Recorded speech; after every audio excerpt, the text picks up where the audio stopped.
Some mysteries were buried, others were hidden in plain sight from forgotten kings too.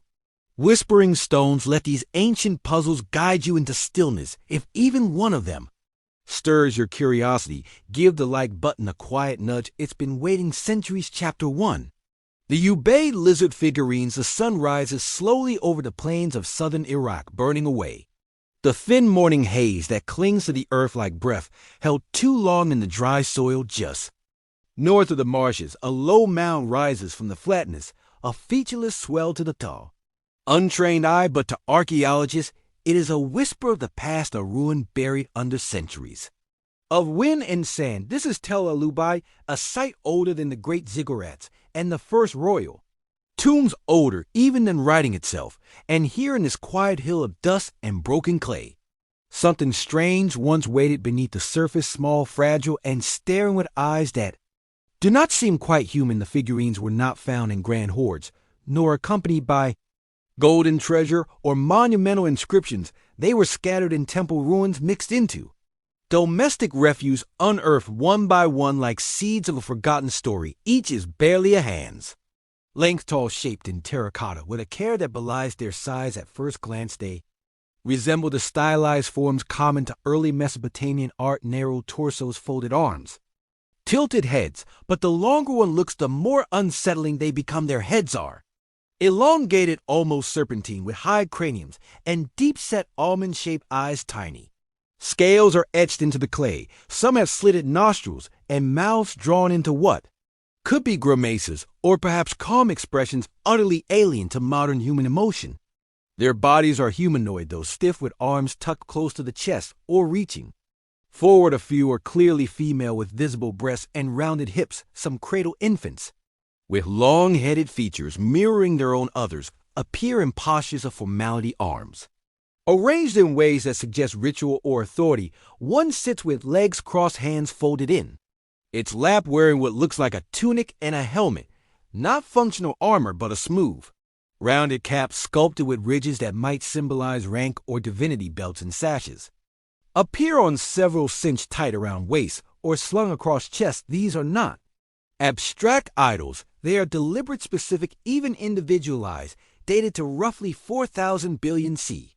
These figurines belong to the Ubaid period, a cultural era that predates the rise of Sumer. The people of the Ubaid did not build cities as we know them, but their villages laid the foundations for urban life. They cultivated fields near the Tigris and Euphrates, built houses of mud brick, and organized communities around temples and irrigation canals. Their pottery, smooth and greenish with dark painted lines, marks the spread of their influence across the southern plains. Their architecture was orderly, their craftsmanship refined. They were in every sense the quiet architects of Mesopotamian civilization.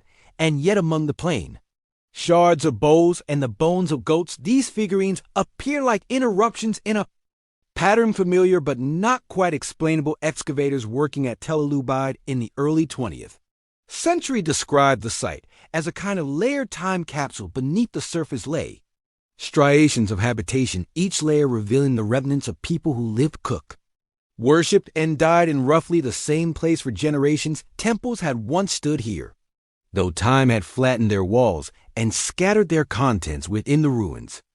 Alongside ceremonial altars and hearths, the lizard-headed figurines were uncovered, some broken, others still intact. They were not numerous, only a few dozen have ever been recovered, but they were distinct enough to command immediate attention. Their craftsmanship is notable. Despite their age, the figurines show a consistent aesthetic, the same elongated proportions, the same reptilian faces, the same attention to accessories and posture. They were molded and fired with care, suggesting a practiced artisan rather than a casual maker. The clay bears the fingerprints of hands, now lost to time, hands that shape not merely limbs and heads, but an idea. Whatever these beings represent, they were not casual toys or idle decorations. They were made for a reason. Scholars have debated that reason for over a century. The most widely accepted interpretations place the figurines within the realm of religion or mythology. Some propose they are depictions of gods, local deities unique to the Ub worldview, perhaps associated with fertility, protection, or Transformation, the presence of infants in some figurines, supports the fertility theory others point to the ceremonial poses and garments as evidence of priestly or divine status in this.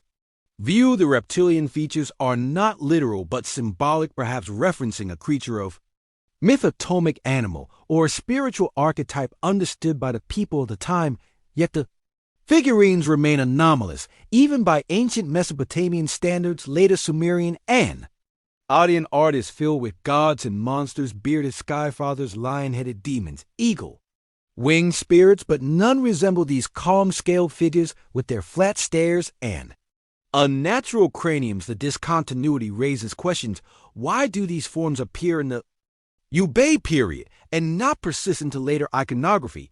Why do they blend the familiar with the bizarre in such a specific way? There are fringe interpretations too, though they stand outside mainstream archaeology. Some theorists propose that the figurines are representations of extraterrestrial visitors, ancient astronauts, as the theory goes, who were once mistaken for gods by early humans. The helmets become space gear, the belts and uniforms become suits, the elongated skulls, so unlike any known hominid, become biological indicators of something not from Earth. The infants held in their arms might suggest a hybridization myth, a seeding of life, or a symbolic adoption of humanity. These ideas are not taken seriously in academic circles, but they persist in popular imagination not because they are proven, but because they speak to a hunger for explanation in the face of the unexplained. More grounded interpretations still leave room for wonder.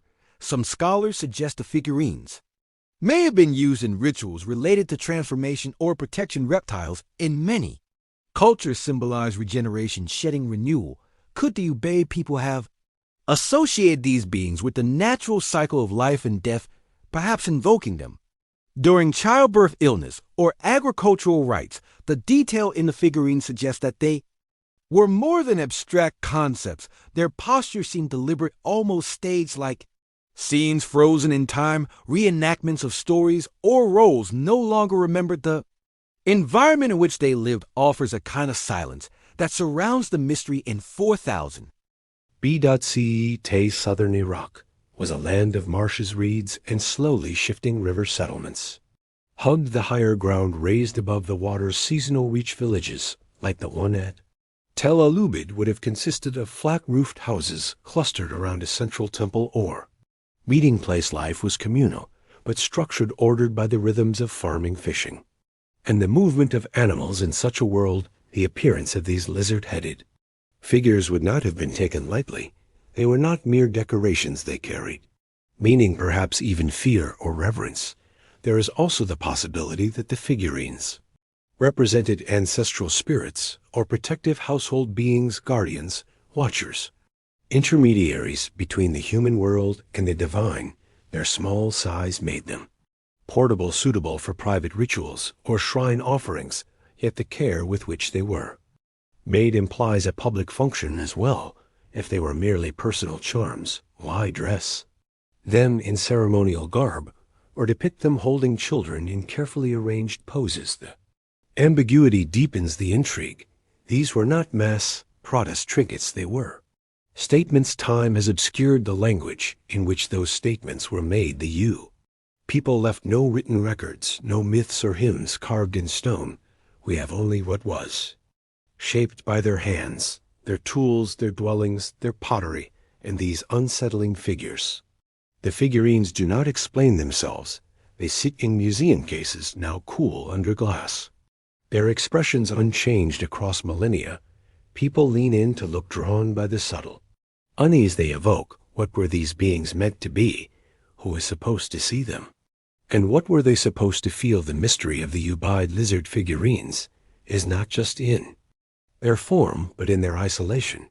No similar figures have been found in other Ubaid sites on the same scale, while motifs and styles traveled widely during this period. These particular artifacts remain rooted to Tel Ubaid and a few nearby locations. This geographical specificity raises the question, were they the product of a localized belief system, a cultic practice unique to this region, Or were they the surviving pieces of a broader mythology now mostly? Erase their uniqueness has made them symbols of unanswered questions in an age where archaeology increasingly reconstructs entire lifeways from a single hearth or potsherd. These figurines remain resistant to easy categorization. They are not like the fertility figurines of prehistoric Europe, nor the stylized gods of dynastic Egypt. They stand alone, wrapped in quiet mystery balanced between plausibility and strangeness. Perhaps that is why they continue to fascinate, not because they provide answers, but because they refuse to. Their blank reptilian eyes seem to ask something in return, not for belief, but for attention. They remind us that even the earliest chapters of civilization are full of shadows and ambiguities, that the people who lived before cities, before writing, before history, as we define it still, carried stories we do not know how to read, and so the figurines remain ancient, watchful, unyielding, carved in silence, discovered in ruins, studied in awe. We may never know who they were meant to represent, but we know this much: someone made them on purpose. Someone shaped those strange faces with care, and in doing so, left a message not for their own time, but perhaps, just perhaps, for ours. Chapter 2: The Tunnels of the Amazon Rainforest.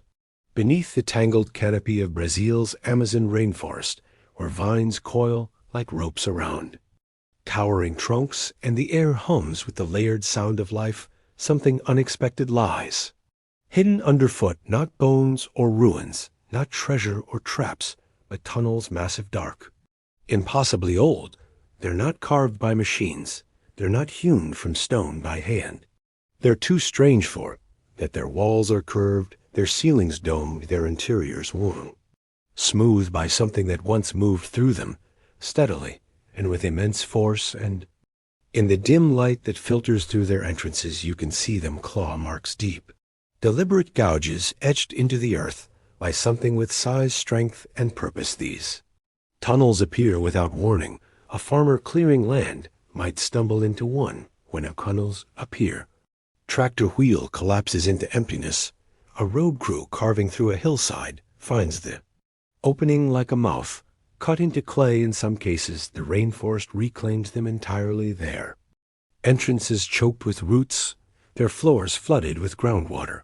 But when explorers descend into their interiors, armed with headlamps, ropes, and cautious oar, they find spaces so vast, so uniform, that they beg the question, what kind of creature built this? In parts of the Brazilian states of Rondônia and Acre, where the terrain undulates with ancient sediment and jungle climbs every available surface, hundreds of these tunnels have been documented. Some stretch for dozens of meters, others meander for hundreds.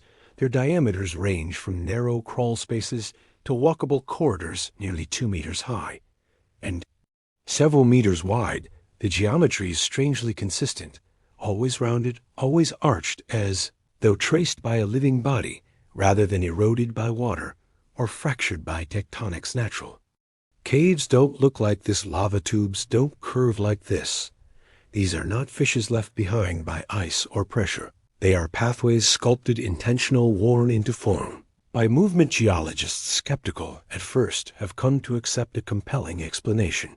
These are paleo-burrows, fossilized tunnels left behind by extinct megapora during the late Plein tens of thousands of years ago. Chief among the suspected architects is Megatherium, the giant ground sloth, a creature that could stand 6 meters tall on its hind legs and weighed upward of 4 tons. Its close relative Glosstherium, slightly smaller, but likely more inclined toward digging, is also a candidate. These animals, long gone from the Earth's surface, may have once clawed their way through soil and clay with slow, relentless determination, creating underground havens the size of subway tunnels. The evidence is persuasive in tunnel after tunnel. The walls and ceilings are stir with deep furrows, claw marks, unmistakable in their parallel alignment, size, and spacing. Some stretch over 1 meter in length, others are arranged like rake marks, sometimes overlapping, as if the creature passed through multiple times or paused to expand a chamber. The spacing between the marks suggests limbs as thick as tree trunks, claws like sickles. No living creature in the region today could make them. And no known geological process would leave such regular scars similar paleoburrows have been. Found across parts of South America, from the lowlands of Uruguay to the grasslands of Argentina, there too, they mirror the same characteristics: smooth, arched interiors, enormous size, and clawed walls. In southern Brazil, some of the tunnels are double-decked with chambers, branching off like burrowed apartments, leading researchers to speculate that they may have been nesting sites or shelters used over generations. But in the Amazon, the scale and isolation of the tunnels amplify their strangeness. To find one is to be swallowed.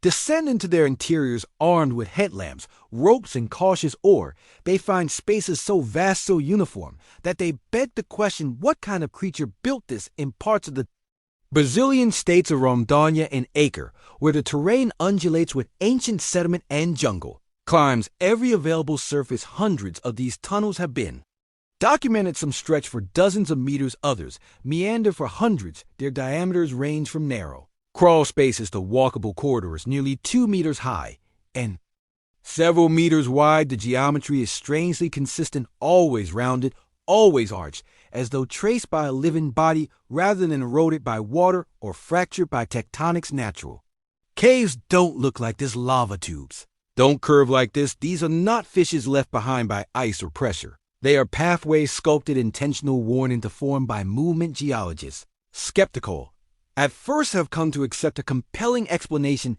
These are paleoburrows, fossilized tunnels left behind by extinct Megapora during the late Plein tens of thousands of years ago. Chief among the suspected architects is Megatherium, the giant ground sloth, a creature that could stand 6 meters tall on its hind legs and weighed upward of 4 tons. Its close relative Glosterium slightly smaller, but likely more inclined toward digging is also a candidate. These animals, long gone from the Earth's surface, may have once clawed their way through soil and clay with slow, relentless determination, creating underground havens the size of subway tunnels.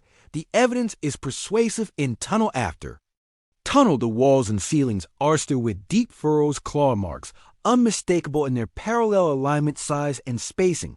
Some stretch over a meter in length, others are arranged like rake marks, sometimes overlapping, as if the creature passed through multiple times or paused to expand a chamber. The space in between the marks suggests limbs as thick as tree trunks, claws like sickles. No living creature in the region today could make them, and no known geological process would leave such regular scars. Similar paleoburrows have been found across parts of South America, from the lowlands of Uruguay to the grasslands of Argentina. There, too, they mirror the same characteristics: smooth, arched interiors, enormous size, and clawed walls. In southern Brazil, some of the tunnels are double-decked with chambers, branching off like burrowed apartments, leading researchers to speculate that they may have been nesting sites or shelters used over generations.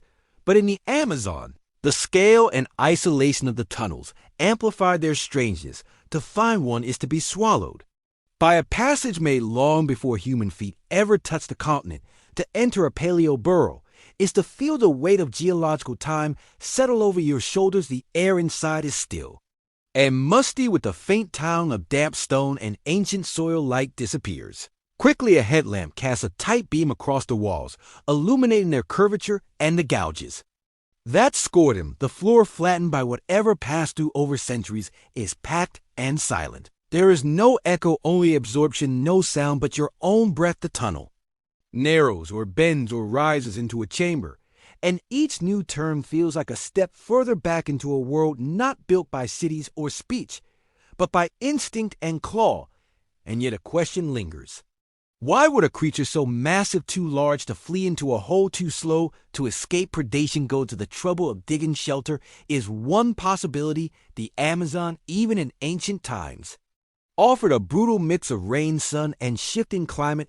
A tunnel provides consistency, temperature, humidity, safety from predators or parasites. It could have been refuge during drought or flood, or a place for birthing, for rest, for slow death.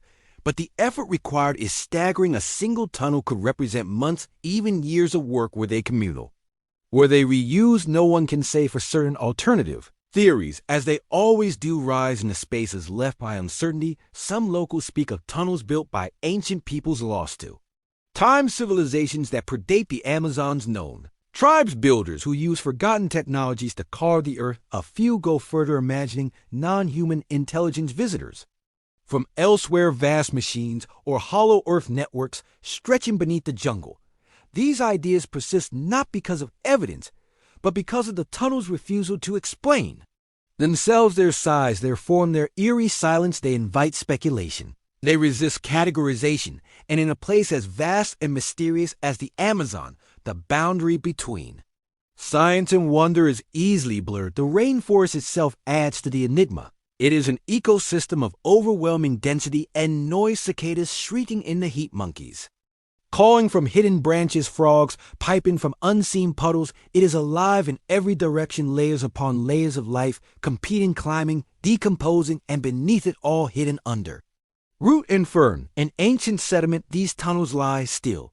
They are only found when exposed by development, deforestation, road construction. Otherwise, they remain sealed, preserved by the same soil that once swallowed them. For every tunnel we've discovered, it's likely that dozens more wait in darkness, undisturbed, and unknown. Scientific mapping of the tunnels continues slowly, their remoteness, the fragility of their structure, and the challenges of working in a humid, unpredictable environment make documentation difficult. Many tunnels are partially collapsed, their roofs weakened by centuries of rainfall. Others are nearly inaccessible, choked with debris or waterlogged. But each one adds to the map of a world we never knew existed, a network not of roads or trade, but of ancient movement carved by muscle and instinct. The discovery of these paleoburrows forces a reconsideration of the prehistoric Amazon. We often imagine the jungle as timeless, untouched, chaotic, but it holds layers. Beneath its ride of green are traces of structure. Both natural and deliberate anthropologists have found evidence of ancient earthworks, geoglyphs, canals, and tarapa, a human-made soil rich with charcoal and nutrients. The tunnels belong to this buried dimension, not as human creations, but as animal architecture. They remind us that the forest once echoed with giants, that beneath the noise of birds and insects were slower, heavier footsteps digging into the clay. They also serve as a rare convergence point for biology, geology, and archaeology. Few phenomena sit so squarely at the intersection of disciplines. A paleoburrow is a fossil, and a landscape a trace of behavior. Preserved in stone, it's a record not of bones, but of action, of purpose. And though the creatures that made them are long vanished, their paths remain cut into the earth, like signatures in a lost script. Perhaps that is what makes them so compelling. They are not fossils in a traditional sense. They're not bones, not shells, not imprints left by passive contact. They are spaces made by intention, shaped by need, preserved by accident. They are stories in negative space, not what was left behind, but where something once passed. They speak to the presence of life, massive and deliberate, moving underground while the world above changed, froze, burned, or bloomed. There's a kind of reverence that settles in when you stand inside one, not fear exactly, but a solemn kind of scale. You realize you are inside a memory not your own. The curved ceiling presses low, the claw marks are inches from your face, and all around is the hush of prehistory, not quiet in the absence of sound, but quiet because the world that made this place no longer exists. As more of these tunnels are uncovered, mapped, and studied, the picture of the prehistoric Americas continues to shift. The story is older than we thought, and deeper. Literally, each paleo burrow is a portal into that deeper history, passage into a time before cities, before agriculture, before human eyes ever looked upon the continent. They offer no answers, only directions, inward, backward, down. The Amazon, in all its vastness, is not just a wilderness. It is a library without a catalog, vault of forgotten worlds. The tunnels remind us that this forest, so often framed as an eternal jungle, is in fact a layered landscape, one that remembers everything that ever moved through it, if only we know where to look. And sometimes all it takes is stepping into a darkened corridor in the earth, placing your hand on the stone, and feeling the scratch of claws that have not touched daylight in 10,000 years. Chapter 3. The Hellenikon pyramid in the sun-baked plains of the Argolid, where the hills roll gently toward the sea and olive trees. Cast thin wavering shadows across stony soil, a structure stands that few visitors notice. It rises quietly from the earth gray and blocky, pressed by centuries of silence. Farmers pass it. Daily tractors rumble nearby, the seasons shift overhead, and still it remains uncelebrated, unyielding. This is the Hellenikon pyramid, one of the most overlooked monuments in the Mediterranean world. It doesn't tower like Giza, doesn't shimmer with gold or proclaim its purpose with hieroglyphs, but its presence is persistent, its form unmistakable. Stone laid upon stone in geometric purpose, a pyramid, modest and mute, holding a mystery as dry and enduring as the land around it. The structure sits a few kilometers from the city of Argos, an ancient seat of power in the Peloponnesian Peninsula, older even than classical Athens, surrounded now by farmland and low rural roads. The pyramid blends with its surroundings, its color nearly indistinguishable from the limestone hills that cradle it from a distance. It looks more like a ruin than a monument. Time has softened its lines, erosion has pitted its walls, but walk closer, and the deliberate pattern emerges: the slant of the stones, the angled faces meeting at clean corners, the entrance tucked discreetly into one side like a mouth. Set in stone, it is built of gray limestone, carefully cut and fitted into courses that lean inward as they rise. There is no mortar. The blocks are joined by weight and shape, laid with enough precision to survive earthquakes, frost, and neglect. Unlike the soaring pyramids of Egypt, the Hellenikon pyramid stands only a few meters tall. Its base measures roughly 7 by 9 meters. Its shape, more like a trapezoid or low triangle in profile, suggests intention rather than grandeur. Inside, a narrow corridor leads into a small central chamber, barely large enough to stand in that no carvings on the walls, no elaborate passages, no artifacts left behind to tell its story. Most scholars date the pyramid to the 4th century BCE, placing its construction during the late Classical or early Hellenistic period. Pottery shards found near the base, coarse utilitarian fragments, fit the material culture of that time. Some believe it may have served as a watchtower or signaling post, part of a larger network of outposts once spread across the region. Others suggest a symbolic function, perhaps a centaur or hero shrine, a monument to someone whose identity is now long forgotten. The problem is that the structure doesn't quite match any known category. Its compactness, its inward F-facing design, its lack of inscription all leave room for interpretation, but little certainty. In the 1990s, the pyramid became the center of unexpected controversy. A thermoluminescence dating study led by a Greek geologist attempted to measure the last time the crystalline minerals in the limestone were exposed to sunlight before burial. The results were staggering. The outer stones appeared to date as far back as 2700 BCE, potentially placing the pyramid's construction before the oldest Egyptian pyramids. If true, this would make the Hellenikon pyramid not only anomalous in Greek architecture, but the oldest pyramid structure in the world. The implications were immediate and unsettling. Critics of the study pointed to methodological flaws. Thermoluminescence dating, though useful, is imprecise under certain conditions. The researchers hadn't dated organic material or pottery, but rather stone, whose exposure to light and heat could vary significantly. Later analyses reaffirmed the 4th century BCE estimate, emphasizing context over raw data. Still, the older date continues to echo through academic circles and online forums, a possibility too tantalizing for some to dismiss entirely. Was the Hellenikon pyramid built in the Bronze Age? Was it rebuilt later? Or does the earlier date point to reused materials harvested from a previous unknown structure? No definitive answers have surfaced. The site is mute. There are no burial remains, no horary goods, no inscriptions etched into stone or hidden in the soil. And yet the shape persists, unmistakably pyramid-like, composed with a geometry not common in the architectural vocabulary of ancient Greece. Other similar structures exist, trapezoidal buildings with inward-sloping walls, but none as complete or well-preserved as Hellenikon.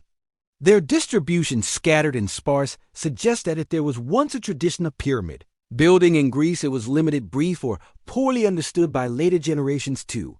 Stand beside the Hellenikon pyramid is the field of friction between familiarity and strangeness. The stones are sun-bleached, warm to the touch, weathered by centuries of when the surrounding countryside is quiet, punctuated only by the chirring of insects and the distant rustle of olive leaves. There are no fences, no crowds, no placards announcing its significance, a monument without ceremony, half swallowed by the land. Its obscurity is part of what makes it so compelling, while other ancient structures are guarded and studied. Displayed in museums or printed on postcards, the Hellenikon pyramid endures in partial anonymity. It is not part of the Greek national story in the way that the Parthenon or the Oracle of Delphi are. Tour guides rarely mention it, few travelers seek it out. And yet it endures a precise, deliberate arrangement of stone in a land where almost everything else from that time has faded or fallen. Modern researchers, both Greek and international, continue to examine the site with renewed interest. New technologies, 3D scanning, ground penetrating radar, remote sensing, promise to reveal details invisible to the naked eye. But the basic question remains unchanged: why build a pyramid here in a land of columns and temples, of open-air theaters and rectangular tombs? What inspired this shape, this form, this placement? Some point to Egypt, imagining cultural contact across the Mediterranean in the murky centuries of the early Bronze Age. Ships did travel between shores, trade, moved goods and ideas. But no artifacts link the Hellenikon pyramid to Egypt. No text suggests imitation or influence. The similarities are superficial angles and shapes, not methods or meanings. Others argue for convergence, that the pyramid form, simple and efficient, could have arisen independently in multiple cultures, a natural solution to structural challenges or symbolic aspirations. Then there are those who see in the pyramid more than architecture, who read its silence as a kind of resistance to classification. To them, it is a clue to lost knowledge, to civilizations that left no written legacy. These ideas drift toward the speculative, the mythic, the fringe, but they speak to a deeper human impulse, the need for origin stories, the desire to connect scattered stones into something whole. The truth may be simpler, or it may be stranger. The Hellenikon pyramid could be what it appears to be: a small, functional building from the classical period, unique in form, but not in purpose, a marker of territory, a memorial, a ceremonial site, or it could be a survivor of something earlier, something we've yet to understand. Its age is not its only enigma. Its very existence in this place, in this form, asks questions that history has not yet answered, and perhaps it never will. Not every monument yields its secrets, not every ruin tells a story. Some stand simply because they were made to. Because stone outlasts memory, the Hellenikon pyramid, weathered and half forgotten, remains not because it is central to a narrative, but because it refuses to vanish. Its stones still fit together, its shape still catches the eye, and its silence still invites curiosity in a country saturated with ruins, where the remains of temples and statues are part of everyday scenery. The pyramid at Hellenikon stands apart, not by size, not by fame, but by mystery. It is a question written in stone, a form without a voice, surrounded by dry grass and whispering leaves. It waits not to be solved, but to be seen. And when you do see it, when you stand before its low slanting face in the heat of a Peloponnesian afternoon, the cicadas buzzing in the stillness, it does not feel like a relic of Greece. It feels older, stranger, not misplaced, but not explained. Either a monument left by someone who knew exactly what they were doing, even if we no longer do. And in that moment, it becomes more than stone. It becomes a doorway, not into a chamber, but into time. Not into answers, but into wonder. Chapter 4. The Mount Bong pipes far out on the fringe of western China, where the land hardens in the barren plateau, and the sky widens into a pale wind-cowered dome. There is a place that whispers confusion here on the fringes of Qinghai province, near the edge of the Tibetan plateau. The earth juts upward in a jagged motion and becomes Mount Bong, a peak not particularly tall, yet unerringly angular. Its sharp pyramidal silhouette rises like a question against the vastness, and nestled near its foot, hidden in the creases of its stone flanks, is a cave bong. Cave within it, and scattered in the surrounding terrain, lies a mystery so dry and metallic It sounds almost modern. The Mount Baum pipes, they do not look like the remnants of forgotten past. They look like they were meant for something. Dozens of pipe-like structures emerge from the walls of the cave, from the exposed rock nearby, and most curiously, from beneath the sediment near the shore of nearby Lake Towson.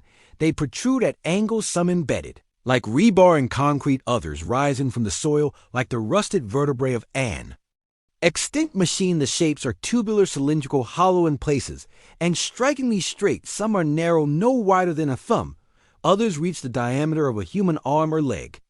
Most bear the unmistakable texture of iron aged by time, layered with crusts of oxide and minerals, as if they have been not only forgotten, but fossilized. Initial surveys sparked by local legends and the persistent curiosity of regional scientists revealed more than just visual anomalies. Samples were taken, the pipes were analyzed, and what emerged from the laboratories was not clarity, but further intrigue. The material composition included iron oxide, yes, but also silicon dioxide and calcium compounds, elements that don't occur together in such quantities in the surrounding geology. Some of the pipes appear fused with the stone, as though they had grown into it or the stone around them had grown. Afterward, ironing them in place, one study, relying on thermoluminescent dating of nearby sediment, offered a jaw-dropping possibility that these formations might be as much as 150,000 years old if true. They would predate not only the Chinese dynasties, but modern Homo sapiens. The scientific community, understandably cautious, did not rally behind this. Thermoluminescence is sensitive to environmental conditions and dating inorganic material. Near such structures poses challenges, but the number remained, and with it the discomfort. Theories multiplied. One suggested they were the fossilized remains of tree roots, slowly replaced by iron through a process of leaching and mineralization over geological time. Another proposed natural concretion shaped by flowing groundwater and unique sediment layers forming tubes. As capricious as they were misleading, yet even among geologists, agreement proved elusive. The regularity of some pipes, their branching connections, and their placement in both the mountain and lake bed resisted easy natural categorization. They did not quite behave like roots, and they didn't resemble other known concretions. The area offered no cultural context. There were no settlements, no artifacts, no signs of mining or metallurgy nearby, no ancient workshop ruins, no slag piles, no evidence of past infrastructure that might explain industrial remains.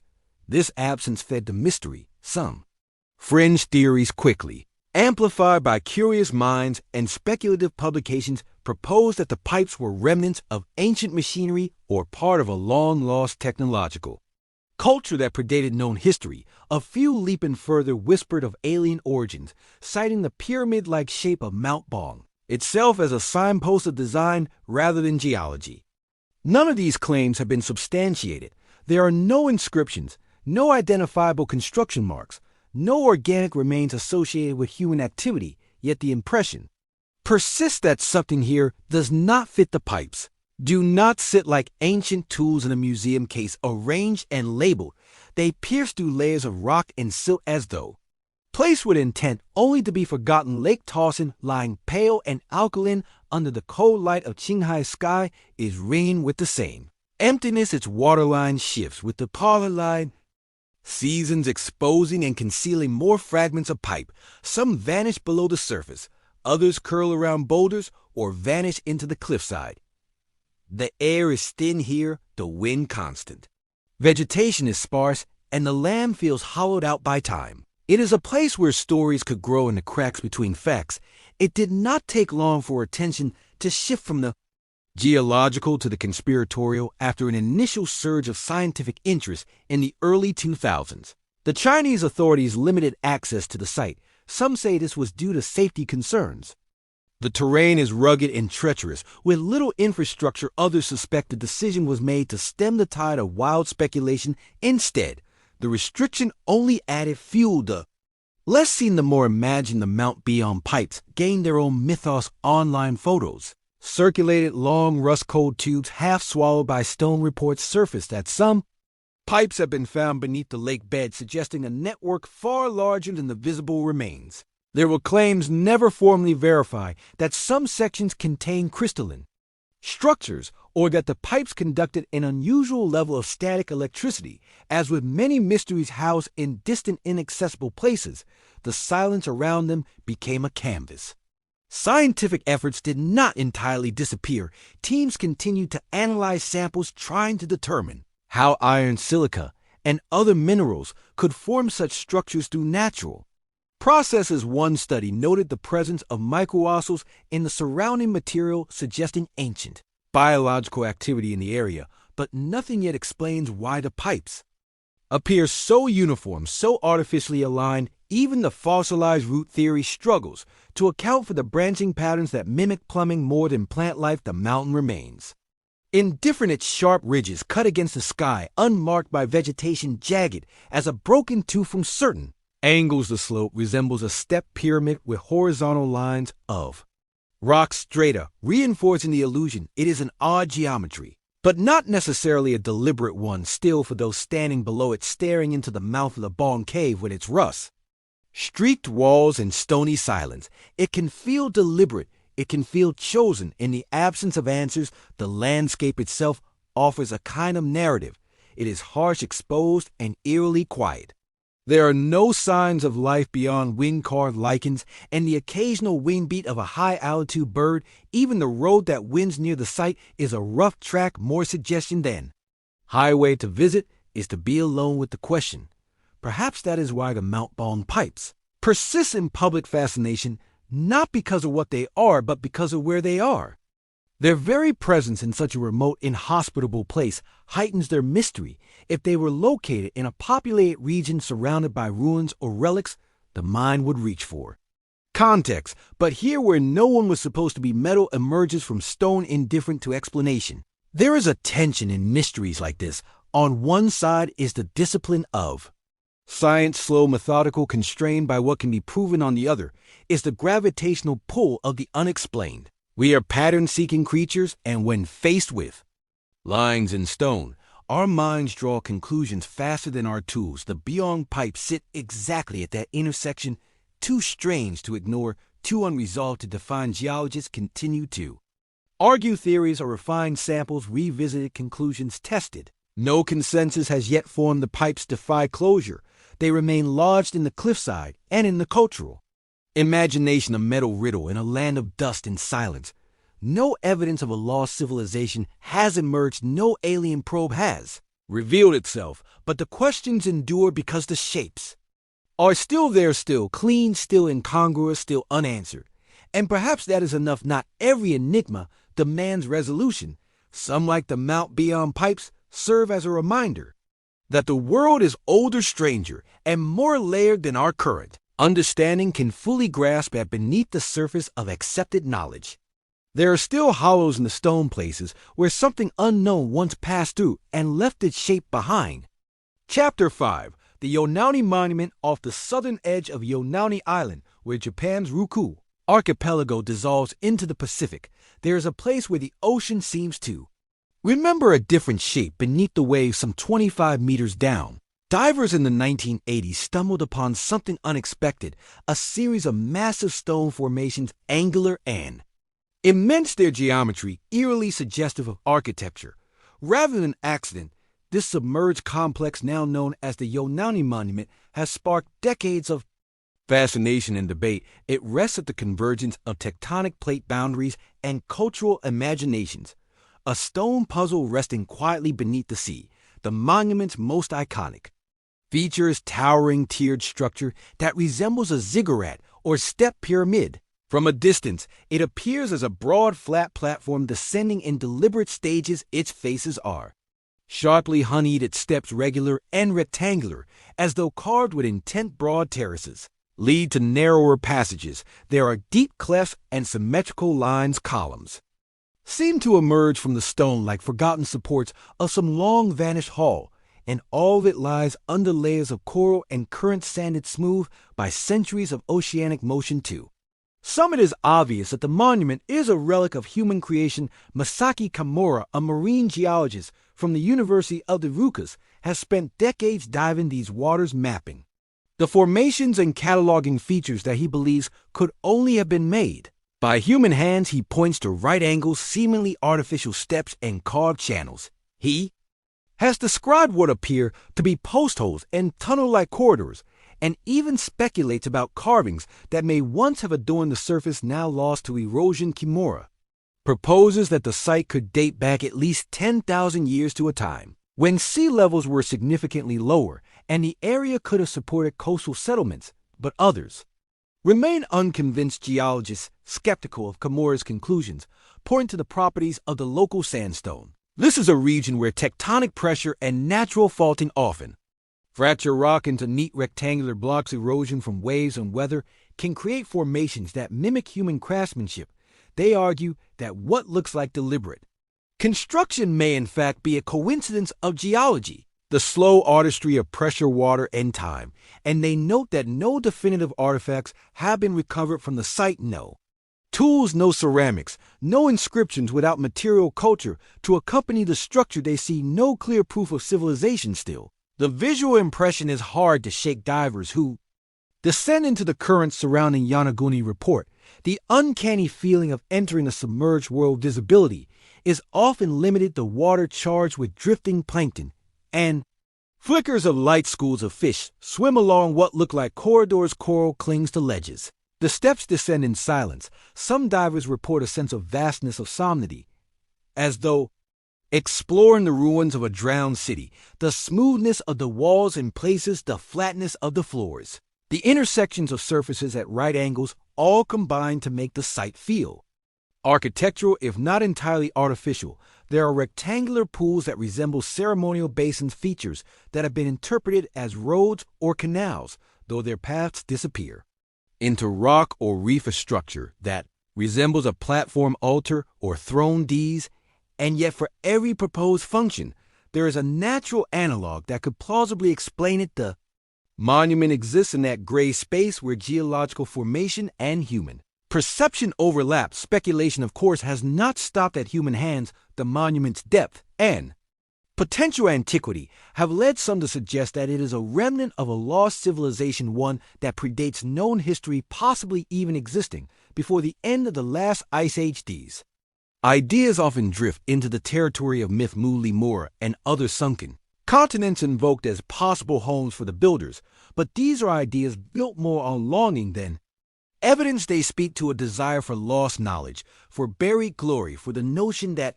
beneath the surface of things, both literal and historical, lie truths we have yet to rediscover. Still, the mystery endures in part because of what's missing. The site is difficult to access, battered by strong currents and unpredictable weather. Detailed surveys are rare and formal. Archaeological work has been minimal. Japan has not prioritized extensive excavation or underwater conservation at Yonaguni, leaving much of the debate to independent researchers and divers. The lack of consensus, coupled with the monument's compelling visuals, has turned it into a canvas onto which many theories are projected. Part of what fuels these theories is the way the mind responds to pattern. Humans are natural seekers of symmetry, prone to seeing meaning in angles and arrangement in the underwater light. With the breath of the diver steady in the ears, the mind fills gaps with narrative. We see walls where there may be ledges, pathways where there may be cracks. The monument becomes a Rorschach test, not only of geology, but a belief the broader setting adds to the effect. Yonaguni Island itself feels like a place on the edge of something, geographically and psychologically windswept and sparsely inhabited. Its cliffs face a restless sea. Legends swirl around the island, including tales of strange sea creatures and disappearing boats. The Ruku chain has always been a liminal zone, a borderland between cultures and empires, and now it seems between histories, and beneath that borderland lies stone stacked, layered still. Whether shaped by hand or wave, the Yonaguni monument challenges the limits of categorization. It resists simple definition. It does not yield to convenient timelines. It invites questions and withholds answers. It lives in the space between what we know and what we wonder. One might imagine in a quieter moment what it would have meant if the monument had been man-made, what kind of people carved it, and why they left no other trace. What kind of knowledge would lead to shaping stone beneath what is now the ocean? Was it Ceremonial astronomical defensive, or was it never finished a foundation lost before it rose? These thoughts tug at the edge of the possible, but without proof they remain stories told in bubbles and stone, and yet to reduce the Yonaguni monument solely to geology is to miss something too. It holds power not in the certainty of its origins, but in the way it forces us to. Look again the question how nature and time sculpt form, to consider the thresholds of civilization, to remember that not everything hidden is forgotten, and not everything found is understood. In the end, the Yonaguni monument rests beneath its currents visited by fish and divers, studied in fragments and photographs interpreted through lenses, both scientific and mythical. It is a monument not only of stone but of ambiguity, and in that ambiguity lies its enduring allure, a silent submerged geometry that asks again and again, who carved the corners of the sea? Chapter 6. The Sumerian king lived in a land where writing itself was born, pressed into wet clay beneath a reed stylus. Over 5,000 years ago, one document stands apart not merely for its age but for its ambition. The Sumerian king list is not a myth. Though it contains myths, it is not a chronicle. Though it names kings and measures time, it is something in between a genealogy of rule, a theology of power, and perhaps a spell against forgetting etched in the Sumerian language. The king list survives on dozens of fragments, most famously on a four-sided clay prism, now cracked and dark with age, called the well blundle. Prism kept in the quiet halls of the Ashlian Museum in Oxford, about 20 centimeters high. Each face of the prism is covered in neat, tightly packed connelled marks, cataloging named cities and impossibilities. The list begins in a time so distant that its scale defies comprehension. After kingship descended from heaven, it reads, kingship was in Eridu, the first city, the first throne, the first names, and with them years beyond reason, the early kings, is said to have reigned for 28,800 years, 36,000 years, 43,200 years, not cumulatively but each. One king, one throne, millennia. Even for the ancients, these numbers must have carried more than arithmetic. They gesture towards something vast, cosmic, time, divine favor, or perhaps a remembered age before memory itself became linear. These impossibly long reigns are not isolated. They continue for generations, city after city, Eridu, Bad, Tibur, Larak, Sipa, Shurapak. Each city is crowned in turn. Each king rules for centuries or more. Then, abruptly, the text tells us the flood swept over a line, not only in the clay but in time. What comes before is sealed beneath water, sealed in myth. What follows begins to resemble history, not at first, but gradually reign. Lengths shrink from thousands of years to hundreds, then to decades. The cities begin to sound familiar, the names begin to match. Archaeological finds, and suddenly there he is, Gilgamesh of Ur, the hero of epic, now also a king ruler of a dynasty listed among mortals. It is this blending mythic king side by side with those for whom we have royal inscriptions, bricks, bearing their names, temples they commissioned, that gives the Sumerian king list its enduring power. It does not merely record history. It frames it. It tells a story of kingship as a sacred inheritance, passed like a flame from city to city. The flood does not erase the past. It divides it. It sanctifies what came before and legitimizes what comes after. The well-blummed prism, inscribed in the early 2nd millennium BCE, is just one version of the text. Others differ in their order, their names, their numbers. Some lists omit the flood entirely. Others add local rulers or diverge in spelling. None are identical, and all seem to have been copied, recopied, amended by scribes whose motives were not strictly archival. This was not history as we know it, but memory curated by those in power, and that memory was never neutral. To list a king in the king list was to declare in part of divine continuity. To omit a ruler, especially one who seized power by force or ruled from the wrong city, was to erase his claim. The king list was not a calendar. It was an instrument of authority in a region fragmented by rival city-states. It imposed a narrative of order. Even chaos became part of the design. When kingship moved from Uruk to Ur to Awan, it was not an accident of war, but a cosmic transfer sanctioned from above. The numbers too may have spoken a symbolic language. Sumerian mathematics was sexagesimal, based on the number 60 and deeply intertwined with celestial observation. Some have argued that rain Lengths like 36,000 years were not meant literally but numerologically. A sacred number divisible by 60 imbued with cosmic significance. Others propose that such spans reflect oral memory distorted by time. A king who ruled for decades might over generations be remembered as a figure who outlasted lifetimes. A single long-eyed ruler might become conflated with his descendants, stretching one reign into a legend.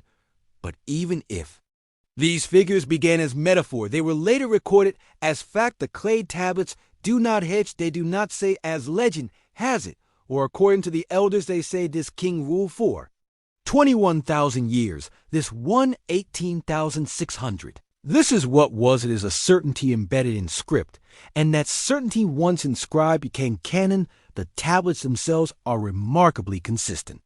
In their precision, the script is clear, deliberate. Scribes trained from childhood would have copied the list by rote, mastering not only the characters, but the structure of history itself.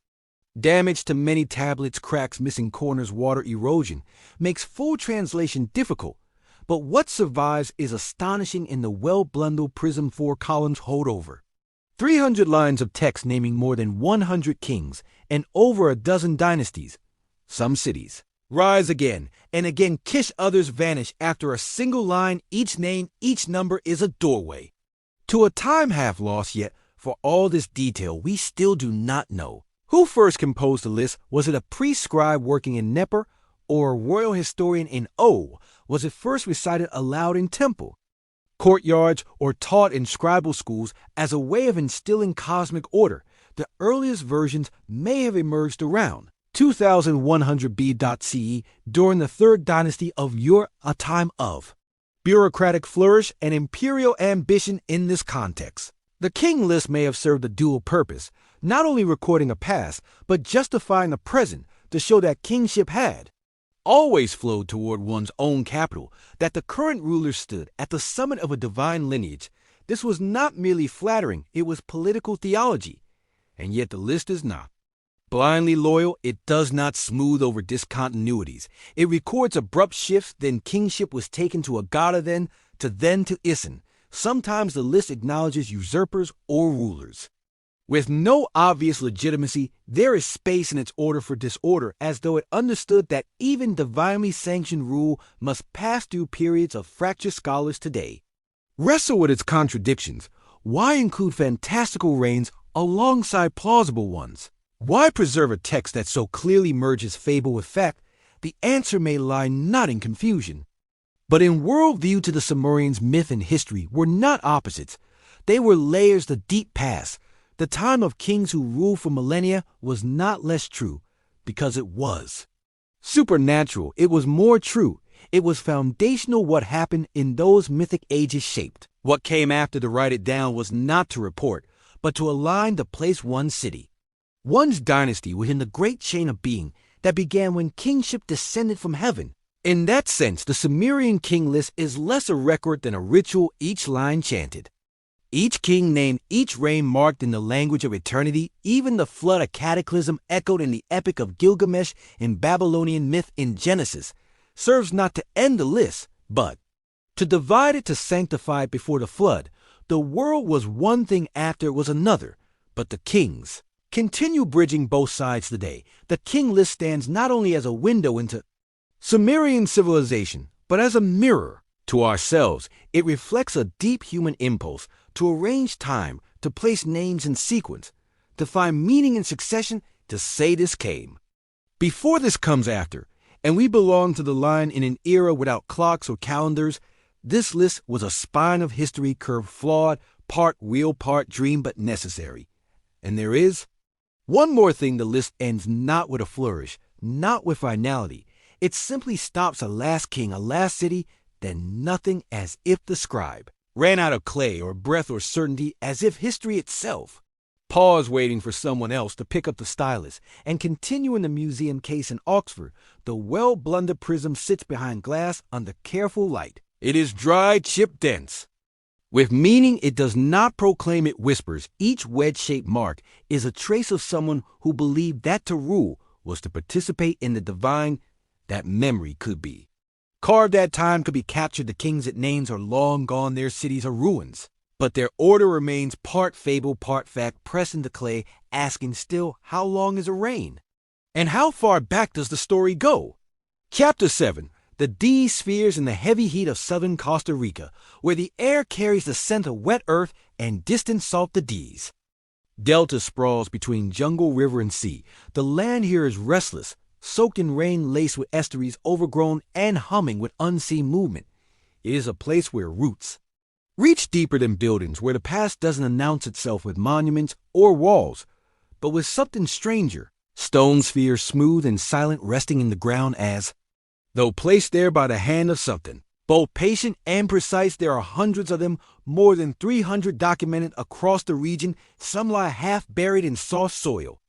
Others sit exposed in fields on the edges of roads or tucked into the grounds of public parks far from where they began. The largest are taller than a person, measuring over 2.5 meters in diameter and weighing as much as 16 tons. The smallest could fit in the curve of a child's arm. All share the same remarkable quality, near perfect roundness, made of granodiorite A, coarse speckled rock resistant to fracture and difficult to shape. The spheres exhibit a level of craftsmanship that seems to belong to an era more recent than their true age most were. Created between 500 and 500 CE, with the majority dating to around 800 CE, during the peak of what archaeologists call the disc culture. This was a society that left no written records, and no great stone cities, no temples rising above the trees, or staircases carved into hillsides.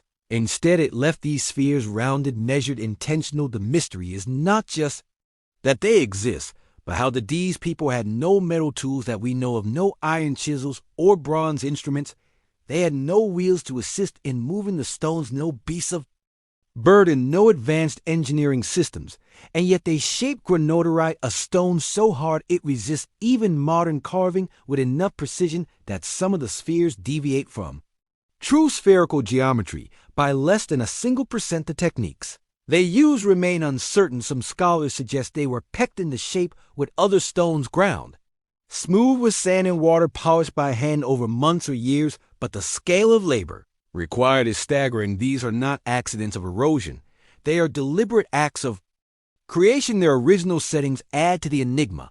While many spheres have been moved from where they were first placed, some were discovered in formation, aligned and straight lines arranged in triangles, gathered in clusters that suggest a pattern. Their locations near ancient settlements, mounds, and plazas indicate that they held significance, though what kind remains elusive. Were they markers of territory, symbols of power, devices to track the stars or the seasons? Or were they spiritual anchors, connecting sky and soil through form and mass? No inscription survived, no explanatory carvings, only the shape and its precision over time. The spheres lost their context when banana companies arrived in the early 20th century, carving plantations from jungle. They found the stones and moved them. Some were rolled to the sides of roads. Others were hauled away, entirely placed in front yards. Government buildings even used as decorative curiosities in corporate gardens. Archaeologists arriving decades later often found the spheres removed from their original alignment, stripped of the spatial clues that might have hinted at purpose. That loss is profound, without knowing exactly where a sphere was placed or what stood beside it.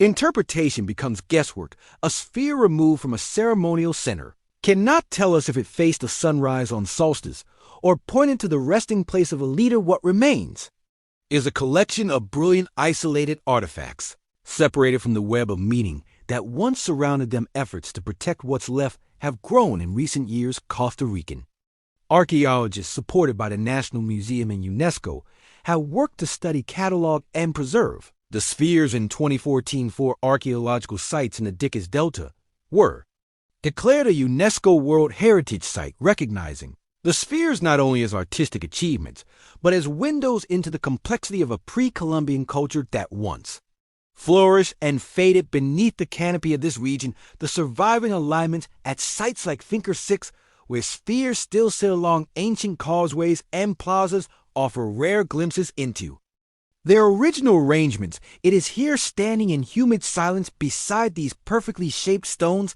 that their presence feels most deliberate. The land around them breathes with age. The delta, is a patchwork of wetlands, low hills, and thick vegetation. Its soil black and rich, its air dense with moisture. Birds call overhead, insects murmur invisibly, and in the midst of this organic sprawl, stone sphere rests utterly still, utterly unnatural, a perfect form set against an imperfect world. To encounter is to feel something shift. The mind reaches for explanation, then pauses. It is too smooth to be ignored, too mute to be understood. Some theories propose that the spheres mark the homes or tombs of chiefs. Others suggest they served as public symbols of elite power, carved and displayed by those with control over labor and resources.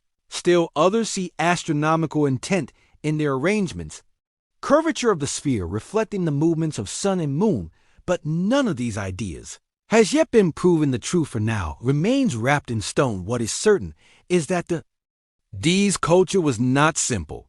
These were not primitive artisans chipping at rocks in isolation.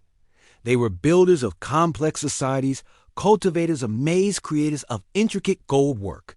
And ceramics, their territory, stretched across the delta and into the foothills, a network of villages and ceremonial centers connected by paths and rivers. The spheres reflect that complexity, not just in their creation, but in their placement.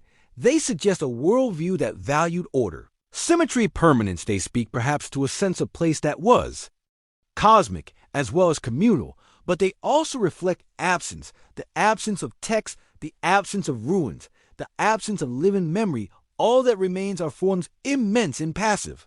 Enduring, the spheres did not crumble, that civilization did, and in that contrast lies a kind of ache, the permanence of the object, the impermanence of the people who made it. To walk among the spheres is to walk through a forgotten grammar. The D's wrote nothing we can read, but they left punctuation marks in stone, full stops in the rainforest, curved and sealed. The spheres are not decorative. They are not functional. They are not explained, and that perhaps is their truest legacy.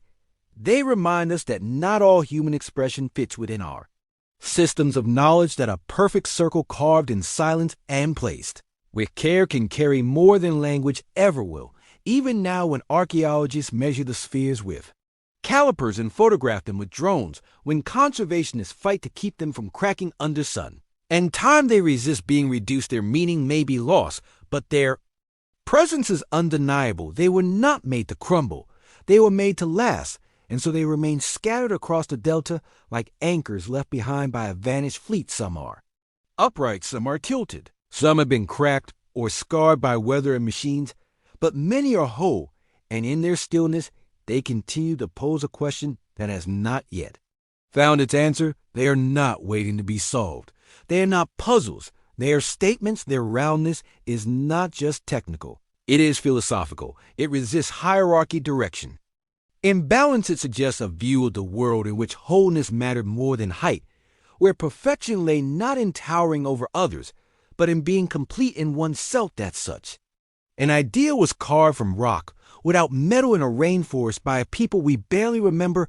Should give us pause. To touch one is to touch intention. To see one is to be seen by something that outlasted its makers, by something that speaks only in form. The spheres do not ask to be understood. They ask to be witnessed, and in doing so they remind us that the past is not always a story we get to read sometimes. It's a shape in the jungle, round, silent, and perfectly hold. Chapter 8, the vitrified forts of Scotland, high above the valleys of Scotland, where the wind moves in long, low sighs across the ridgy lines and the sky breaks wide over heather-covered slopes. Fragments of ancient walls cling to the stone. These are not castles or cathedrals, not the grand relics of medieval kings or Norman lords. They are older, simpler, stranger ring forts, hill forts, relics of a time before written record, before the Romang legions marched north and found resistance waiting in silence. Their stones are stacked in crude defenses, blackened and broken by time, and in many of them something else, the unmistakable sheen of fire rock, fused into glass ramps and ramparts, melted into solid warped ridges. Vitrification, as if the stones themselves were thrown into a furnace and left to cool mid-collapse. Dozens of these sites are scattered across Scotland, particularly in the Highlands and along the western coast. Some are lonely piles of rubble overgrown with moss, and barely distinguishable from the hills they once crowned.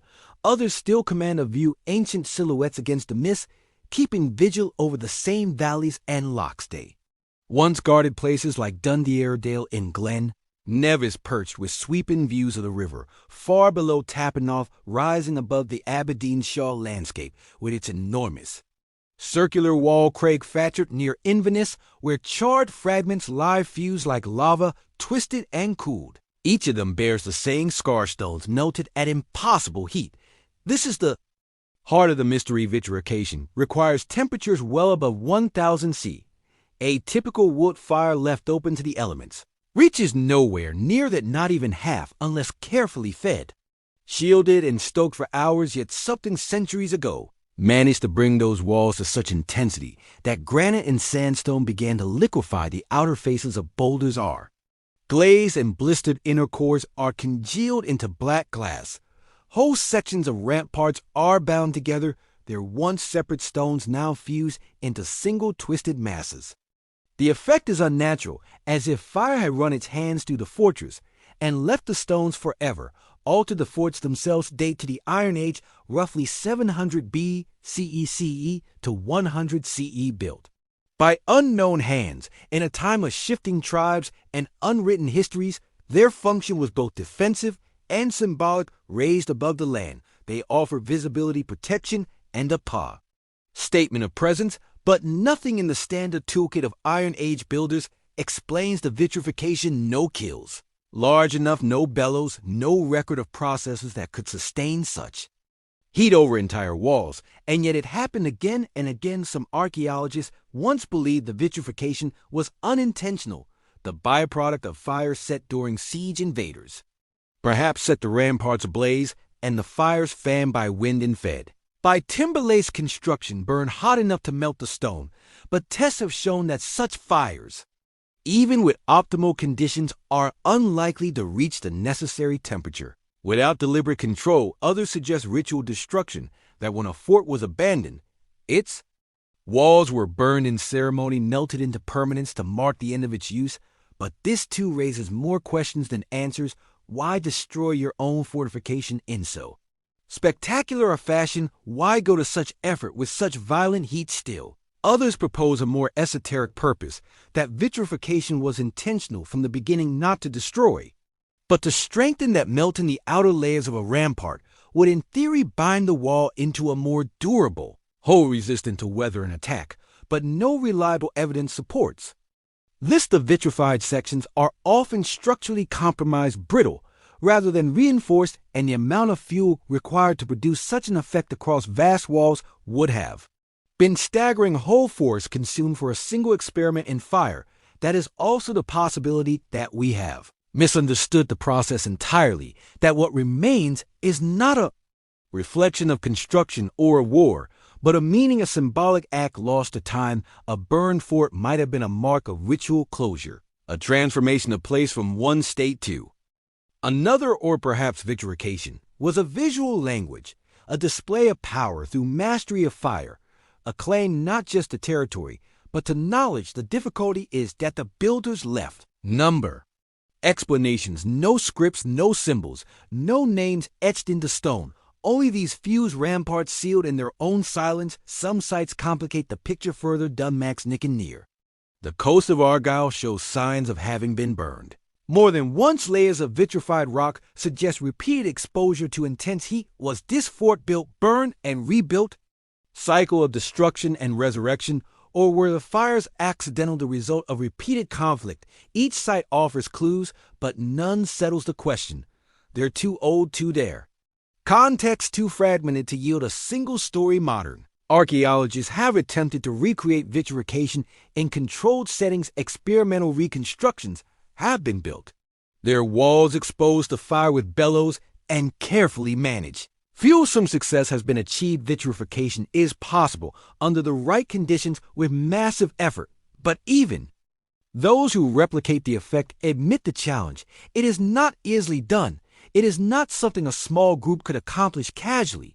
It demands intent, coordination, and immense energy, whatever purpose it served. The act of vitrifying A fort was an event, not a side effect. The aesthetic of vitrification is startling. At first glance, a vitrified wall looks like any other ruin. Piles of tumbled stone, fractured and weather-stained. But up close, the difference is unmistakable. Surfaces that should be rough are smooth, edges that should be sharp are melted, warped like glass pulled from a kiln. The texture glistens in places, dark and glossy, as though frozen mid-burn. It looks unnatural, alien, as if a volcano passed over the ridge and left only its touch. And then there is the setting. These forts do not lie in lowlands or valleys. They crown the heights, narrow ridges, rocky summits, spines of land that rise above forests. And lock the air is thin, windswept heather clings to the rock, mist curls through gaps in the stone. Standing in one of these places at dusk, you feel the scale of what has been lost. You can trace the melted edge of a wall with your fingers, and the chill of it seems to echo a fire that still smolders in memory. There's a kind of presence to vitrified stone, the sense that it was not shaped only by human hands, but by an elemental force summoned, or at least unleashed. Archaeological dating of these sites is difficult. Stone carries no age in itself. Organic remnants that might have anchored timelines, wood, bone, charcoal, or rarely preserved the fire that fused the stones, also erase their context. What we know comes from comparison, from the style of the forts, the depth of the soil, the occasional pottery shard buried nearby. These are estimates, not certainties. Each vitrified site is a puzzle, missing its center, and yet they endure not just as remnants, but as questions. What kind of culture mastered the ability to melt stone on command? And why did they stop? Was this a technology that vanished, a ritual that faded, a mistake misunderstood? Or were the fires never meant to be? Repeated, only enacted once to mark something sacred or irreversible. The vitrified forts of Scotland are not alone in the world. Similar phenomena have been observed elsewhere, in parts of France, in Germany, in Ireland. But nowhere are they so numerous, so concentrated, or so clearly varied as in Scotland. Here they are not anomalies. They are part of the landscape woven into its oldest stories. Local legends speak of battles of giants, of lightning from the sky, but none of these tales explain the process. They only reaffirm the strangeness. Today the forts are watched and studied, measured and scanned. Drones map their contours, geologists sample their surfaces, thermodynamic models try to reconstruct the blazes that once raged along their walls. But for all this, the heart of the mystery remains untouched. No document has emerged to decode their purpose. No grave of a builder has been found with the tools or words that could clarify the intent, and so we are left with the stones themselves, melted, black, and fused in forms they were never meant to take. They sit high on the hills where the wind still moves as it always has. They watch the valleys empty, now of tribes and rivalries filled instead with silence. Their fires have gone cold, their meaning lingers. To stand beside them is to feel history shift beneath your feet. Not history is written or remembered, but as endured, as burned into the earth. These are not ruins in the conventional sense. They are remnants of an act of heat of will. Whatever story they once told, it ended in flame, and no one knows why. Chapter 9, The Stone Head of Guatemala. It begins, as many legends do, with a photograph, faded, now grainy. Even in its prime, the image shows a face, massive, symmetrical, and serene, emerging from the tangled hush of the Guatemalan jungle. The stone visage is upright, gazing not forward, but slightly upward, as if contemplating the distant canopy, or something further still beyond the reach of vines and centuries. Its features are unlike the angular, mask-like visages of Maya Stali or the enigmatic scowls of meme heads. This face, rendered in stone, carries what some would call European characteristics: a narrow, prominent nose, full lips set and tranquil, repose, and eyelids gently closed as if in sleep or meditation. The head is long, even elongated, the skull rising high above the brow in an ovoid taper. It does not look Mayan. It does not look like it belongs. The photo came to light in the mid-century, accompanied by little more than rumor. It surfaced through the work of Dr. Oscar Rafael Padilla Lara, a Guatemalan lawyer, philosopher, and occasional explorer of arcane truths. Padilla claimed the photograph had been taken decades earlier on private land deep within the Guatemalan Rainforest, he did not take the photo himself. It had been handed to him, a relic passed along from a family with ties to the land. The exact origin remained murky, the precise location unstated. What lent it weight was the image itself. That haunting, improbable face. Padilla was intrigued. In the early 1980s, he claimed to have mounted an expedition to find the head.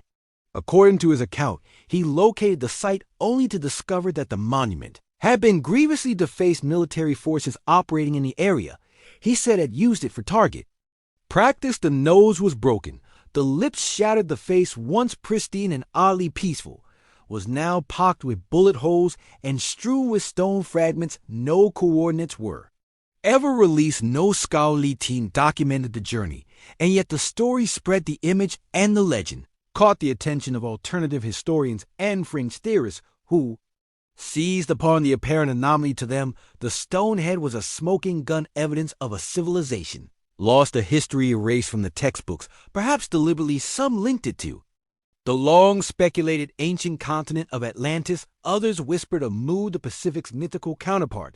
Still others drew connections to extraterrestrial visitations, noting the elongated skull as a sign of beings not bound by earthly proportions. The fact that the face looked so distinctly non-indigenous fueled the fire, but among academic archaeologists and historians the tale met a colder reception. There was no peer-reviewed analysis of the image, no field report, no surviving artifact to test, measure, or date the jungle. Indifferent and relentless had swallowed any evidence that might once have stood. Without provenance, without location, without physicality, the stone head existed only in myth and monochrome.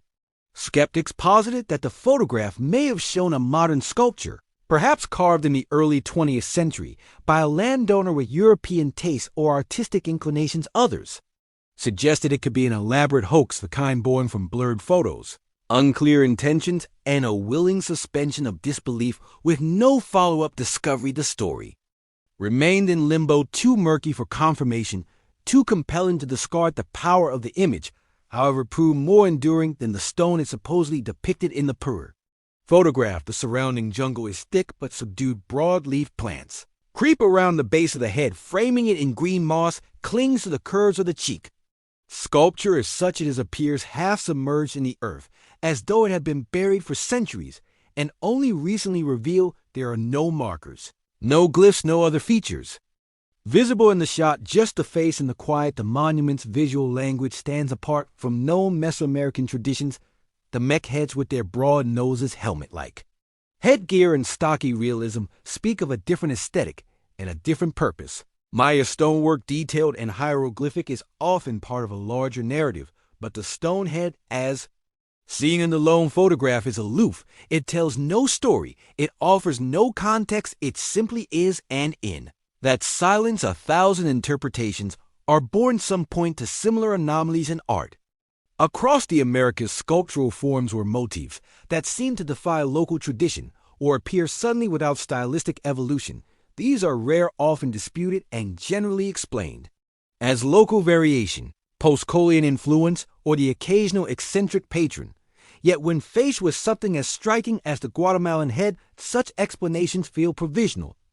They lack the gravity of stone. The mystery also speaks to a broader phenomenon: the human fascination with what lies just beyond the grasp of certainty in a world mapped by satellites and scanned by drones. The idea that a monolithic artifact could rise, be photographed, and vanish without a trace carries the allure of rebellion against the known. It invites us into a realm of possibility where forgotten cultures may still whisper through the dull undergrowth, and where not all history is yet written. There's also the question of narrative ownership. Who gets to define what counts as real? Academic skepticism is often interpreted by the public as dismissal, even suppression. When official voices say there is no evidence, it is often heard as there is something to hide. Into that vacuum steps the storyteller, the seeker, the believer. They assemble the fragments not as data points, but as myth. In the case of the stone head of Guatemala, myth is all that remains. It is worth noting that similar stories have surfaced before and since. Claims of impossible ruins in the jungles of Honduras, of Egyptian-style statues in the Andes, of carved artifacts that suggest to some ancient transoceanic contact. Most do not withstand scrutiny, others have simply not been studied deeply enough, but like the stonehead, they persist floating through the collective imagination untethered from proof. Perhaps what draws us most is the face itself, a human. Face rendered in stone always carries weight. It speaks to identity, to memory, to presence. It suggests someone wanted to be seen or remembered or honored, that this particular face should resemble even faintly one that feels foreign to its supposed setting only sharpens the mystery. Whether artifact or artwork, hoax or holy relic, the stonehead of Guatemala has left its mark today. The photograph is all we have. Its grainy contours are studied like scripture passed for clues. Some enthusiasts claim to have located similar sculptures in other regions, though none with the same scale or serenity. Expeditions have been proposed, but the jungle is vast, and coordinates are absent. Time, too, has its way of burying what it knows. Longer wishes to reveal if the head existed, and many still believe it did, may now lie in fragments, moss-covered and silent, deep beneath the tangle of trees and roots, or it may never have existed at all, a chimera born of shadow and desire. Either way, its image endures, a face gazing upward in the forest, not ancient and cracked like a Maya glyph, but smooth, symmetrical, and eerily modern in expression, caught between divinity and dream. In the end, the story of the stonehead is not one of answers, but of thresholds. It sits at the edge of archaeology and imagination, where evidence flickers and belief takes root. Whether it was real, mistaken, or misremembered, it has become part of the deeper archive, the one stored not in museums, but in the human need to wonder.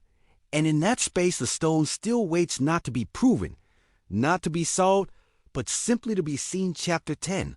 The boiling river of the Amazon, deep within the endless green sprawl of the Peruvian Amazon, where the jungle folds over itself like a living curtain, and the sun filters through in damp golden shards.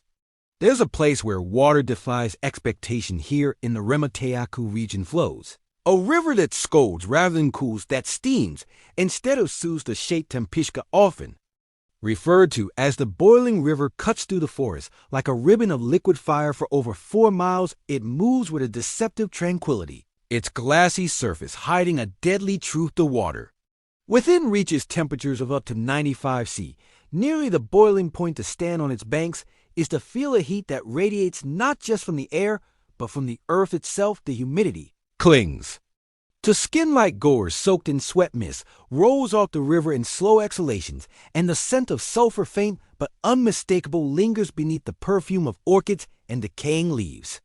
This is not a place of gentle discovery. It is a place that demands reverence, a place where the earth speaks in heat and vapor, in death and transformation. There are no active volcanoes nearby, no smoking craters or lava fields to explain the heat. The nearest known geothermal source lies hundreds of kilometers away, and yet the Sheikh Tempishka steams and boils as if the underworld itself had found a vein to the surface.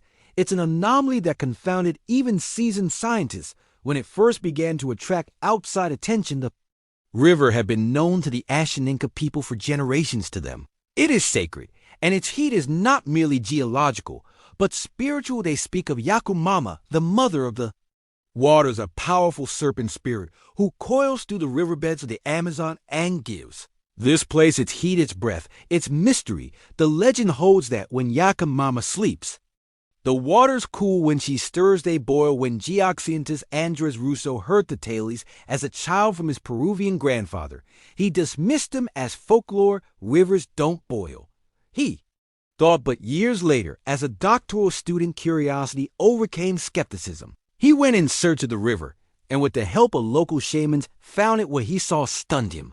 Here in the humid lowlands of the Amazon basin, far from tectonic plate boundaries or known hot springs, flowed a wide river that could cook an animal alive, and indeed it does. Local guides speak of birds, frogs, even small mammals that, mistaking the river for a source of relief, fall in and are instantly killed. The heat strips flesh from bone in moments. In one documented case, a fallen sloth boiled to death, slowly its cries filling the forest as it succumbed to the river's unforgiving embrace. This is not myth, it is visceral, measurable, and horrifying in its reality. Russo's scientific investigation suggests that deep geothermal faults may be funneling superheated water up from the Earth's crust, unlike volcanoes which rely on magma chambers to generate their heat. The boiling river might be part of a deep hydrothermal system where water-heated kiln beneath the surface travels through fault lines and emerges far from its origin. But even with this hypothesis, the scale remains perplexing. No other such river has been documented with these dimensions or consistency of heat. The river is broad in places, spanning over 25 meters and can reach depths of nearly 20 feet, yet it retains its temperature throughout, a fact that defies simple explanation. The jungle around it grows wild and dense, its foliage hanging heavy above the steam. Butterflies hover just beyond the heat, and birds call from the canopy with voices both sharp and mournful. The silence near the river isn't total, but it feels deliberate, as if the jungle too knows not to disturb the waters approaching it. Visitors describe a feeling of strangeness, a physiological response, a tightening of the chest, a sweat, not just of heat, but of something closer to awe standing near. It is like standing at the boundary between worlds. It evokes the kind of primal respect usually reserved for lightning, or flood, or flame, something that is alive in a way the mind struggles to classify. The Ashaninka, whose healers still practice traditional plant medicine and spiritual ceremonies near the river, see no contradiction between myth and reality. For them, science may explain how the river boils, but not why that why lives in story and song, in the thick smoke of ritual fires and the scales of Yakumama. This is her river, and those who walk its banks must do so with humility. In recent years, outsiders have begun to arrive in greater numbers. Some come in pursuit of the unknown, others come with cameras or notebooks, seeking a story, a documentary, a publication. But the forest guards its secrets, and the river offers no explanations. Eggs can be cooked on the rocks near the water's edge, and no guide will allow a visitor to touch the water directly. A moment of contact can cause third-degree burns. The danger is part of the allure. A river that boils is a contradiction, a paradox that should not exist in this place, and yet it does. It flows through the jungle as it always has, indifferent to human logic or longing. The locals warn that disturbing it through mining, through careless tourism, through deforestation could bring consequences not just physical but spiritual. The balance is fragile. What lies beneath the river, be it geological fault or sleeping serpent, should not be provoked. Scientists continue to study the phenomenon, mapping the flow of water and heat, collecting samples, testing theories, but so far the full mechanism eludes them.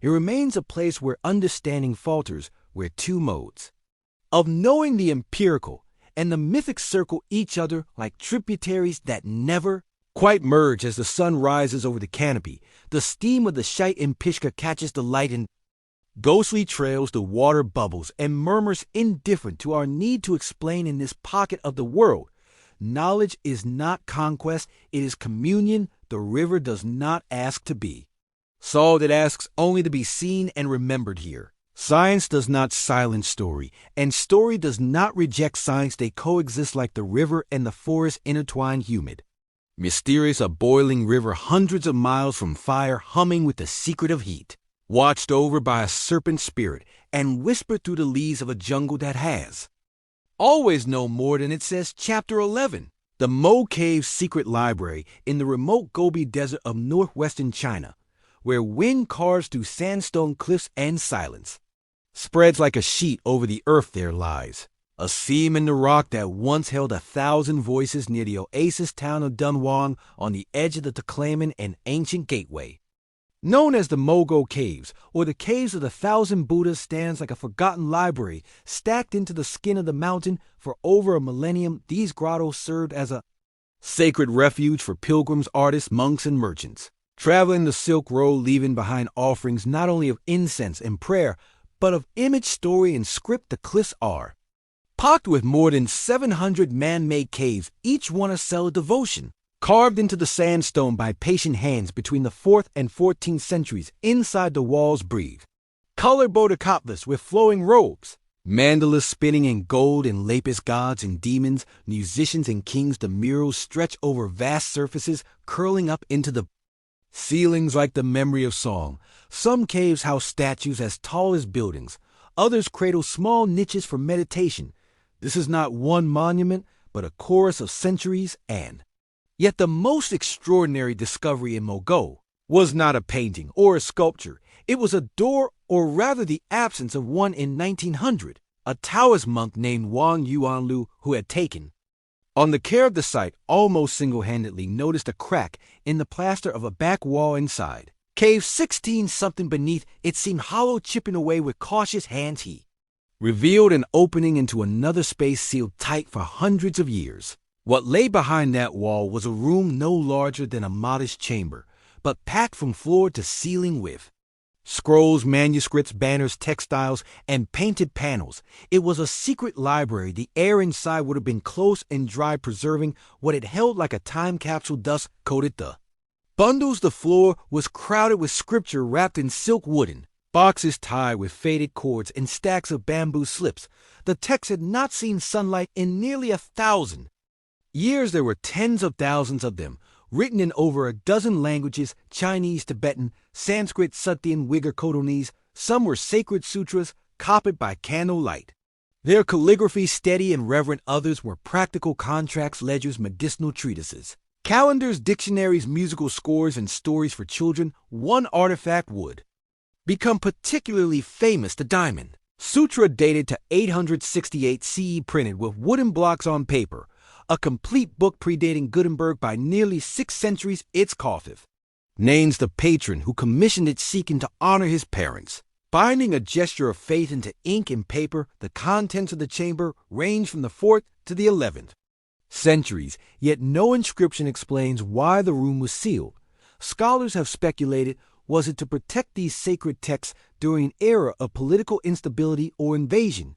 A spiritual act to preserve knowledge through a coming darkness, or merely the result of shifting religious priorities, with documents tucked away and gradually forgotten? No answer as proved final. The act of sealing seems deliberate, but the reason remains buried in time. News of the find traveled quickly, though not always in the form of reference. In 1907, the Hungarian-British explorer Stein visited Dunnan and persuaded W.A.E. Yuanlu to sell him thousands of manuscripts and paintings for relatively small sums. Stein, whose expedition was scientific in intent but colonial in effect, packed crate after crate and shipped them to London. Soon after, the French sinologist Paul Pellet followed, selecting prime pieces for the Moirine Bibliothèque Nationale de France. Other expeditions came in. The decades have followed, collecting what they could. No formal protections were yet in place. Local understanding was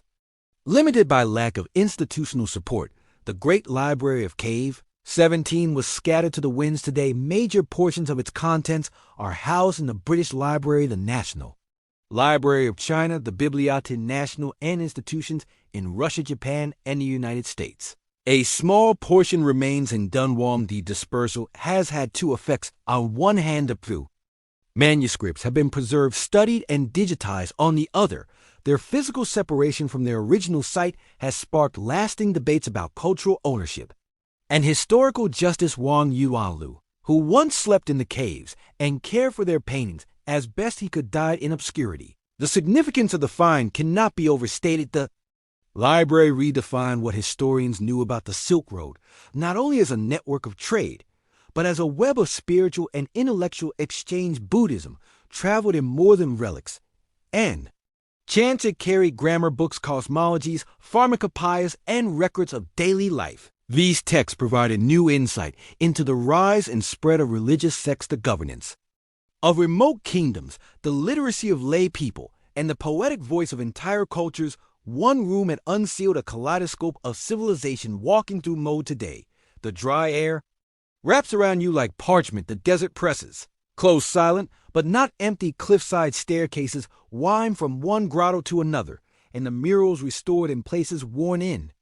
Others still speak in color. You might see a figure with a halo floating above lotus clouds, or a disciple bowing with hands joined in reverence.